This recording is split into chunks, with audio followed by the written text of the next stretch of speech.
Hello students, welcome back.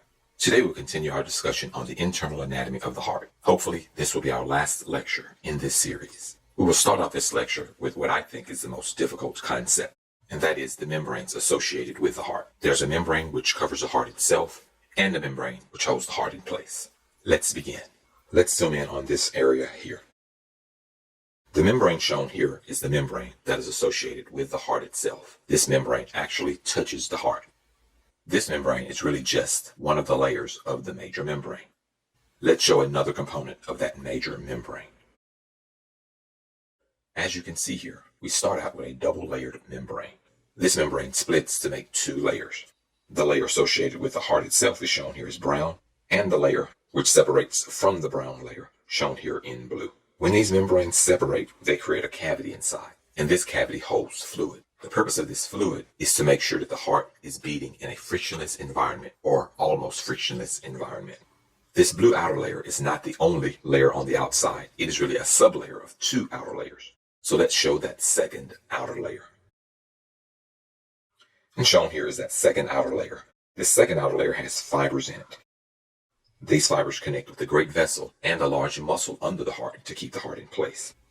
Shown here are three layers, and it's sometimes hard for students to understand that there are only two major layers involved. The layer in brown here, which is associated directly with the heart, and the other two layers, which make up one membrane.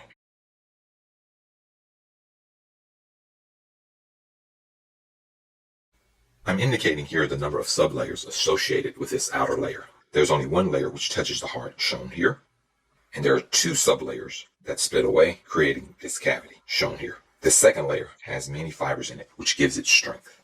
We'll give the names of these items later, but just remember, there's one single membrane which surrounds the heart. That one single membrane is divided into two layers. One of those layers which touches the heart only has one sublayer. The other two layers which separate from this layer, of course, has two layers. Let's go ahead and give the name of this major structure, the name of the entire membrane with both layers. So let's describe this layer. Shown here is a double membrane which surrounds the heart. It splits to make two layers and a space filled with fluid.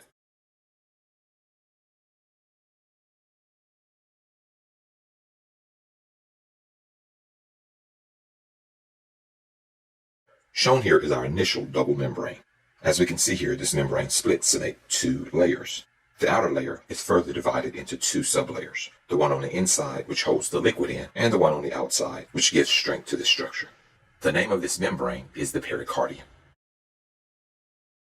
The layer here is the inner layer of the pericardium, and it is in contact with the heart.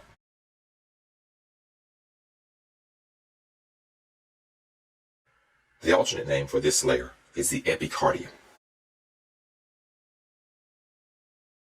The primary name for this structure is the visceral pericardium. The outer membrane layer which surrounds the heart has two sublayers. The one shown here keeps the liquid inside, and the fibrous one shown here gives strength to this structure. The two sublayers which split away from the pericardium make up the outer layer.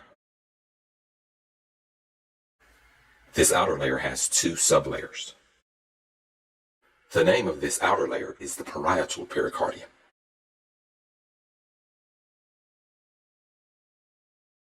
Just to summarize, the pericardium is the double membrane that we start out with. The pericardium splits into the layer that actually touches the heart, the visceral pericardium, and the layer which lines the heart cavity, the parietal pericardium. Let's now focus on the two sublayers of the parietal pericardium. The layer shown here is the inner layer of the parietal pericardium. This is known as the serous layer.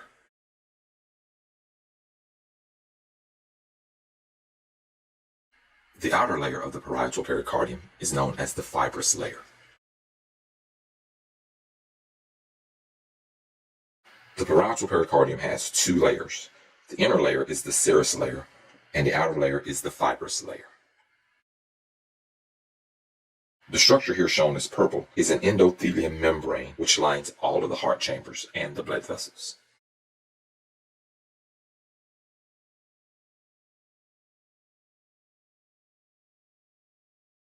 That smooth endothelium is shown here as a purple color.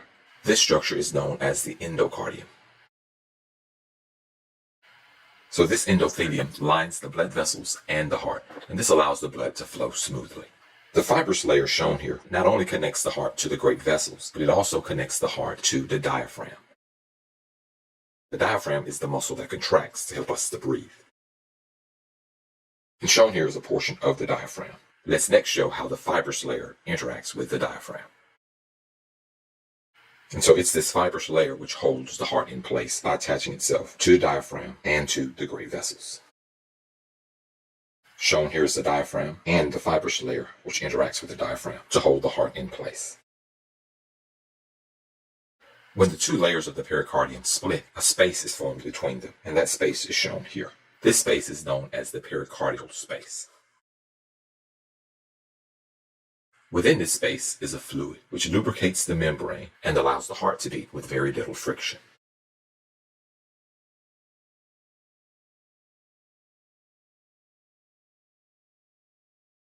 Let's show that fluid.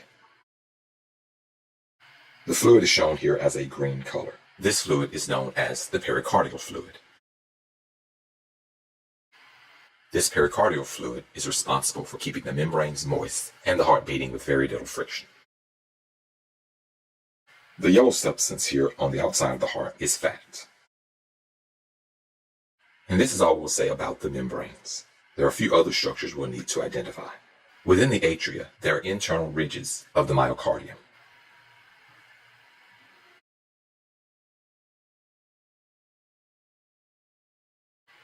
And those ridges are shown here. They're located in both atria. These internal ridges are called pectinate muscles.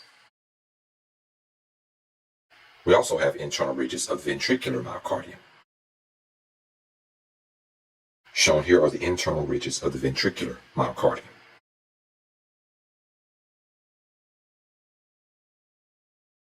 The ridges of the ventricular myocardium are shown here. These ridges have a strange name, so I'm going to spell them phonetically first, and then we'll give the proper spelling. They are known as trabeculae carnii. Trabeculae carnii.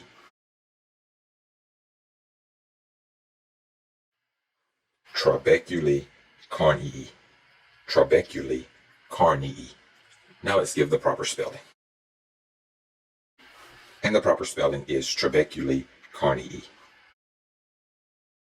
There are two more items we need to identify. The first one is shown here. It is simply the muscle of the heart, which is the myocardium.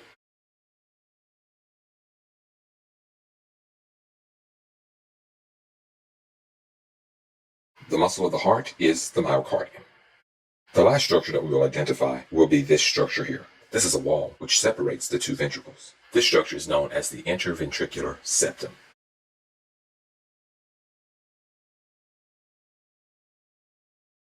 And so the interventricular septum is the myocardial wall between the ventricles. And so this concludes our discussion of the internal anatomy of the heart. And it also concludes our series on the internal anatomy of the heart. And it also concludes this lecture. I hope that you've learned a lot.